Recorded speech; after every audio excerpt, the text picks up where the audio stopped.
Hey guys, welcome back to my YouTube channel the CyberXploit. இன்னைக்கு இந்த வீடியோவில் நம்ம காலி லினக்ஸ்னா என்ன, அதை எப்படி விண்டோஸ் மெஷினில் இன்ஸ்டால் பண்ணுறதுன்னு பார்க்கலாம். ரொம்ப ஈஸியான மெத்தட், வீடியோ ஸ்கிப் பண்ணாமல் லாஸ்ட் வரைக்கும் பாருங்கள்.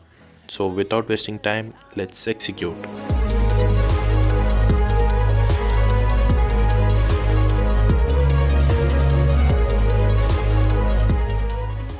ஸோ காலி லினக்ஸ் பற்றி ஒரு ஸ்மால் இன்ட்ரடக்ஷன் பார்த்துடலாம். காலி லினக்ஸ் வந்து டெபியன் பேஸ்ட் ஆப்ரேட்டிங் சிஸ்டம். இப்போ டெபியன்னா அதுவும் ஒரு ஆப்ரேட்டிங் சிஸ்டம் தான். அதுக்கு அண்டரில் நிறைய லினக்ஸ் ஆப்ரேட்டிங் சிஸ்டம் வரும். அதில் ஒன்று காலி லினக்ஸ். இது வந்து ஸ்பெஷலாக டிஜிட்டல் ஃபாரன்சிக்ஸ் ஸோ பெனிட்ரேஷன் டெஸ்டிங்காகவே ரெடி பண்ணுது. இதை டெவலப் பண்ணவங்க பேர் பார்த்திங்கன்னா Mati Aharoni and Devon Kearns of offensive செக்யூரிட்டின்னு ஒரு கம்பெனி இருக்குது. அதில் இருக்கிற எம்ப்ளாயீஸ் இவங்க 2 பேர் தான் இதை டெவலப் பண்ணாங்க. இது வந்து ஒரு upgraded version of BackTrack. First பேக் ட்ராக்குன்னு தான் இருந்தது, அதை அப்கிரேட் பண்ணி காலி லினக்ஸாக மாற்றினாங்க. இப்போ இதோட லேட்டஸ்ட் வெர்ஷன் பார்த்திங்கன்னா 2021.4. இதுதான் இப்போ இருக்கிற லேட்டஸ்ட் வெர்ஷன். இது வந்து டிசம்பர் மந்தில் ரிலீஸ் ஆச்சு. ஒய் யூஸ் காலி லினக்ஸ் ஏன் யூஸ் பண்ணோம்? இந்த ஆப்ரேட்டிங் சிஸ்டமை ஸ்பெஷலாக penetration testing, digital forensics and security ஸ்பெஷலிஸ்ட்காக டிசைன் பண்ணது. ஏன்னா இதில் more than 600 penetration testing tools இருக்கும். அதுவும் இல்லாமல் இது ஃப்ரீயாக இருக்கும். விண்டோஸ் மாதிரி நம்ம காசு கொடுத்து வாங்கணும்னு தேவையில்லை. இது ஃப்ரீயாக நம்ம இன்டர்நெட்லேருந்து இன்ஸ்டால் பண்ணலாம். And open source development model. Open சோர்ஸ்னால் நம்மளுக்கு ஏற்ற மாதிரி நம்ம டிசைன் பண்ணிக்கலாம். ஃபுல்லாக கோட்ஸில் சேஞ்ச் பண்ணி நம்மளுக்கு ஏற்ற மாதிரி எப்படி வேணுமோ அந்த மாதிரி டிசைன் பண்ணிக்கலாம். Developed in secure environment. இந்த லினக்ஸ் ஆப்ரேட்டிங் சிஸ்டமை ஹேக் பண்ணுறது கொஞ்சம் கஷ்டம் தான். ரெக்குவயர்மெண்ட்ஸ் பார்த்திங்கன்னா minimum of 20 GB hard disk space depending on the version and a minimum of 2 GB RAM for i386 and AMD 64 architecture. இதுக்காக 2 GB RAM வேணும். உங்களுக்கு வேணும்னா நீங்கள் பூட்டபிள் சிடிலையோ இல்லை USB ஸ்டிக்லையோ லைவ் பூட்டபிளாக பண்ணிக்கலாம். a minimum of Intel Core i3 or AMD E1 processor வேணும். Recommended hardwares பார்த்திங்கன்னா 50 GB hard disk space வேணும். SSD இருந்தால் கொஞ்சம் ஸ்பீடாகவே இருக்கும். இல்லைனா அட்லீஸ்ட் 2 GB ஆஃப் ரேம் வேணும். இந்த ரிக்குவயர்மெண்ட்ஸ் இருந்ததுன்னா உங்கள் சிஸ்டம் கொஞ்சம் ஸ்மூத்தாக ஒர்க் ஆகும். ஸோ லினக்ஸை எப்படி விண்டோஸில் இன்ஸ்டால் பண்ணுறதுன்னு பார்க்கலாம். ரொம்ப ஈஸியான மெத்தட், வீடியோ ஸ்கிப் பண்ணாமல் கடைசி வரைக்கும் பாருங்கள்.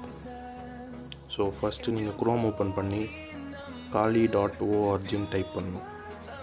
டைப் பண்ணதுக்கப்புறம் காலி லினக்ஸோட அஃபிஷியல் வெப்சைட் ஓப்பன் ஆகிடும். இதில் பார்த்தீங்கன்னா இங்கே காலி லினக்ஸ் பற்றி ஃபுல் டீட்டெயில்ஸ்லாம் இருக்கும். எங்கே யூஸ் பண்ணுவாங்க, எப்படி யூஸ் பண்ணுவாங்க எல்லாம் இருக்கும். என்னென்ன டூல்ஸ்லாம் இருக்குதுன்னு பாருங்கள். ஃபோனில் கூட நீங்கள் வேணும்னா இன்ஸ்டால் பண்ணிக்கலாம். அதுக்கு பேர் காலி நெட் ஹண்டர்ன்னு சொல்லுவாங்க. அதுக்கான வீடியோ கூட நான் அப்புறமா வேணால் அப்லோட் பண்ணுறேன். இங்கே பார்த்தீங்கன்னா பிளாட்ஃபார்ம்ஸில் இங்கே இன்ஸ்டால் பண்ணலாம். ARM, பேர் metal, cloud, containers, USB, virtual machine, WSL இங்கே எல்லாத்துலேயும் நீங்கள் வேணும்னா இன்ஸ்டால் பண்ணிக்கலாம். ஆனால் நம்மளுக்கு இப்போ தேவை வர்ச்சுவல் மெஷின். இந்த வர்ச்சுவல் மெஷினை தான் நம்ம இன்ஸ்டால் பண்ணுவோம். ப்ரோவில் பண்ணி மேலே பண்ணிங்கன்னா டவுன்லோடுன்னு ஒரு ஆப்ஷன் இருக்கும். அதை கிளிக் பண்ணுங்கள். அதை கிளிக் பண்ணதுக்கப்புறம் டவுன்லோட் வெப் பேஜ் ஓப்பன் ஆயிரும். இங்கே பேர் மெட்டல், வர்ச்சுவல் மெஷின்ஸ் நிறைய ஆப்ஷன்ஸ் இருக்கும். ஆனால் நம்மளுக்கு இப்போது வர்ச்சுவல் மெஷின் தான் தேவை. ஸோ அங்கே கிளிக் பண்ணிங்கன்னா வர்ச்சுவல் மெஷின் ஒரு டவுன்லோட் பேஜுக்கு வந்துடும். உங்களுக்கு எதில் இன்ஸ்டால் பண்ணணுமோ அது எடுத்துக்கலாம். Vmware இல்லைனா வர்ச்சுவல் பாக்ஸ். ஆனால் நம்மளுக்கு இப்போது Vmware தான் வேணும். ஸோ அதை டவுன்லோட் கொடுத்து டவுன்லோட் பண்ணிக்கலாம். ப்ளஸ் உங்களுக்கு 32 பிட் இல்லைனா 64 பிட் ஆப்ஷன் இருக்கும். எது வேணுமோ உங்கள் சிஸ்டம் ஏற்ற மாதிரி டவுன்லோட் பண்ணிக்கலாம். இப்போ இங்கே டவுன்லோட் கிளிக் பண்ணிங்கன்னா டவுன்லோட் ஆக ஸ்டார்ட் ஆகும். நான் இதோட லிங்க் டிஸ்கிரிப்ஷனில் கூட போட்டுருக்கேன். அங்கேருந்து நீங்கள் டேரெக்ட் டவுன்லோட் கூட பண்ணிக்கலாம். இது என்கிட்ட ஆல்ரெடி இருக்கிறதுனால நான் இப்போ இதை கேன்சல் பண்ணிடுறேன். இப்போ ஒரு நியூ டேப் ஓப்பன் பண்ணி நம்மளுக்கு Vmware workstation டவுன்லோட் பண்ணணும். அதுக்கு டவுன்லோட் Vmware workstation player அப்படின்னு சர்ச் பண்ணி என்டர் கொடுங்க. இங்கே மேலே ஃபர்ஸ்ட் லிங்க்கில் கிளிக் பண்ணிட்டு Vmwareோட அஃபிஷியல் வெப்சைட்டில் போய் நம்ம டவுன்லோட் பண்ணிடணும். ஸ்க்ரால் டவுன் பண்ணி வந்தீங்கன்னா try workstation 16 player for Windows இருக்குது. நம்மளுக்கு லினக்ஸில் கூட டவுன்லோட் பண்ணிக்கலாம். ஆனால் நம்மளுக்கு இப்போது விண்டோஸ்க்காக வேணும்.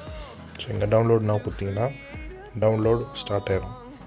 என்கிட்ட ஆல்ரெடி இருக்கிறதுனால இதை நான் இப்போ டெலீட் பண்ணிடுறேன். ப்ளஸ் இதோட லிங்க் கூட நான் டிஸ்கிரிப்ஷனில் போட்டுடுறேன். நெக்ஸ்ட் இன்னொன்று ஒரு நியூ டேப் ஓப்பன் பண்ணி டவுன்லோட் 7-zip ஃபார் விண்டோஸ்ன்னு சர்ச் பண்ணணும். 7-zip எதுக்குன்னா நம்ம காலி லினக்ஸ் ஃபைலை எக்ஸ்ட்ராக்ட் பண்ணுறதுக்காக யூஸ் ஆகும். உங்கள்கிட்ட ஆல்ரெடி வேறு ஏதாவது எக்ஸ்ட்ராக்டர் இருந்ததுன்னா அதை யூஸ் பண்ணிக்கலாம். இங்கே ஃபர்ஸ்ட் லிங்க் கொடுத்து அஃபிஷியல் வெப்சைட்லேருந்தே நம்ம டவுன்லோட் பண்ணிக்கலாம். இப்போ என்கிட்ட ஆல்ரெடி இருக்கனால இதை கேன்சல் பண்ணிடுறேன். இதோட லிங்க் கூட நான் டிஸ்கிரிப்ஷனில் போட்டுடுறேன். இப்போ இன்ஸ்டாலேஷன் பார்ட் பார்க்கலாம். திஸ் பிசியில் போய் உங்களுக்கு ஏதாவது ஒரு டிஸ்க் செலக்ட் பண்ணி அங்கே 2 ஃபோல்டர் க்ரியேட் பண்ணணும். ஒன்று Vmware, இன்னொன்று காலி. இந்த பேரில் 2 ஃபோல்டர் க்ரியேட் பண்ணி வச்சுக்கோங்க. காலி ஃபோல்டரில் நம்ம டவுன்லோட் பண்ண காலி ஃபைலை பேஸ்ட் பண்ணிடுவேன். அப்புறமா 7-zip எக்ஸ்ட்ராக்டரையும் இன்ஸ்டால் பண்ணி வச்சுக்கோங்க. நெக்ஸ்ட்டு காலி 7-zip ஃபைலை ரைட் கிளிக் கொடுத்து எக்ஸ்ட்ராக்ட் வித் 7-zip அப்படின்னு ஒரு ஆப்ஷன் வரும். அவங்க கொடுத்துட்டு இங்கே எக்ஸ்ட்ராக்ட் பண்ணிக்கோங்க. எக்ஸ்ட்ராக்ட் பண்ணதுக்கப்புறம் இந்த ஃபோல்டர் உங்களுக்கு எக்ஸ்ட்ராக்ட் ஆகி வந்துடும். இதுக்கப்புறம் நம்ம இப்போது Vmware ஃபைலுக்குள்ளே போகணும். Vmware ஃபைலுக்குள்ளே போய் இந்த இடத்துல நம்ம டவுன்லோட் பண்ண Vmware workstation பேஸ்ட் பண்ணிடணும். பேஸ்ட் பண்ணிட்டு டபுள் கிளிக் கொடுத்து இன்ஸ்டால் பண்ணுங்கள். இன்ஸ்டாலேஷன் பார்த்திங்கன்னா சிம்பிளாக தான் இருக்கும். டபுள் கிளிக் பண்ணதுக்கப்புறம் இந்த மாதிரி ஒரு இன்டர்ஃபேஸ் ஓப்பன் ஆகும். ஓப்பன் ஆனதுக்கப்புறம் நம்ம கொஞ்சம் செட்டிங்ஸில் போய் சேஞ்சஸ் பண்ணோம். இந்த இன்டர்ஃபேஸ் வந்ததுக்கப்புறம் நெக்ஸ்ட்டில் கிளிக் பண்ணுங்க. அப்புறமா I accept the terms click பண்ணி நெக்ஸ்ட் கொடுக்கணும். என்ஹான்ஸ் கீபோர்ட் டிரைவ் செக் பண்ணி இந்த பாத்தை சேஞ்ச் பண்ணணும். நம்ம Vmware நம்ம க்ரியேட் பண்ண ஃபோல்டருடைய பார்த்து பண்ணணும். என் கேஸில் பார்த்திங்கன்னா local disk D Vmware. Okay கொடுத்துட்டு நெக்ஸ்ட் கொடுங்க. உங்களுக்கு வேணும்னா இதை அன்செக் பண்ணி நெக்ஸ்ட் கொடுத்துருங்க. இதை டிஃபால்ட்டை வச்சு நெக்ஸ்ட் கொடுத்தீங்கன்னா இன்ஸ்டாலேஷன் ஸ்டார்ட் ஆகிடும். இன்ஸ்டாலேஷன் முடிஞ்சதுக்கப்புறம் நீங்கள் உங்கள் சிஸ்டம் ஒரு வாட்டி ரீஸ்டார்ட் பண்ணிக்கோங்க. ரீஸ்டார்ட் பண்ணதுக்கப்புறம் நம்ம Vmware இன்ஸ்டால் ஆகிடும். இதை டபுள் கிளிக் பண்ணி ஓப்பன் பண்ணிக்கோங்க. ஓப்பன் பண்ணதுக்கப்புறம் இங்கே உங்களுக்கு ஒரு ஆப்ஷன் தெரியும், ஓப்பன் வர்ச்சுவல் மெஷின். அதை டபுள் கிளிக் பண்ணி நம்ம எக்ஸ்ட்ராக்ட் பண்ண காலி ஃபைலை செலக்ட் பண்ணோம். டபுள் கிளிக் பண்ணி இந்த ஃபைலை செலக்ட் பண்ணிக்கோங்க. என் கேஸில் பார்த்தீங்கன்னா லோக்கல் டிஸ்க் டி காலி. அப்புறமா எக்ஸ்ட்ராக்ட் பண்ண ஃபைலுக்குள்ளே இந்த VM வர்ச்சுவல் மெஷின் ஃபைல் இருக்கும். இதை செலக்ட் பண்ணி ஓப்பன் கொடுத்துருங்க. ஓப்பன் பண்ணதுக்கப்புறம் நம்ம காலி ஃபைலிங்கோ வந்துடும். அதுக்கு முன்னாடி எடிட் வர்ச்சுவல் மெஷின் செட்டிங்ஸ், இதில் போய் உங்களுக்கு ரேம் உங்கள் சிஸ்டம்க்கு ஏற்ற மாதிரி ரேம் செலக்ட் பண்ணிக்கோங்க. ப்ராசஸர் உங்கள் சிஸ்டம்க்கு ஏற்ற மாதிரி ப்ராசஸர். ஹார்ட் டிஸ்கில் போய் 80 GB இருக்கட்டும்.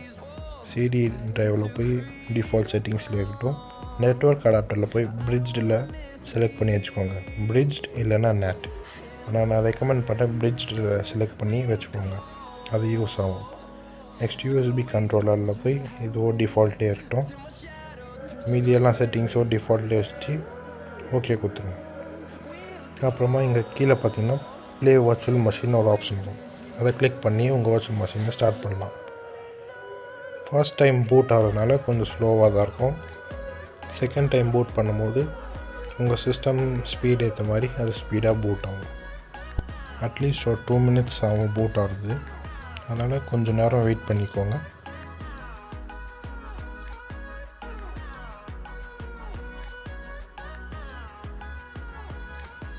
உங்கள் பூட் ஆனதுக்கப்புறம் பார்த்தீங்கன்னா நம்ம ஸ்க்ரீன் முன்னாடி ஒரு லாகின் ஸ்க்ரீன் ஓப்பன் ஆயிடும்.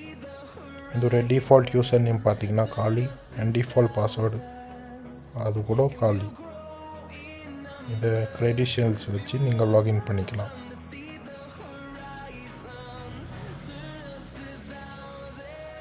லாகின் பண்ணதுக்கப்புறம் நம்ம காலி மெஷின் இன்ஸ்டால் ரெடியாக வந்துச்சு. இங்கே பார்த்தீங்கன்னா இங்கே நிறைய டூல்ஸ் உங்களுக்கு இருக்கும். மேலே அப்ளிகேஷன்ஸில் more than 600 tools already install ஆகிருக்கும். இதெல்லாம் ஹேக்கிங்க்கு யூஸ் ஆகும். நீங்கள் தனியாக இன்ஸ்டால் பண்ணணும்னு அவசியம் இல்லை. ஒரு சில டூல்ஸ் இருக்கும் நீங்கள் இன்ஸ்டால் பண்ணி ஆகணும். அதை நம்ம அப்புறமா போக வீடியோவில் நான் உங்களுக்கு சொல்கிறேன். ஸோ காலி லினக்ஸ் எந்த ஒரு எரர் இல்லாமல் இன்ஸ்டால் பண்ணிட்டோம்.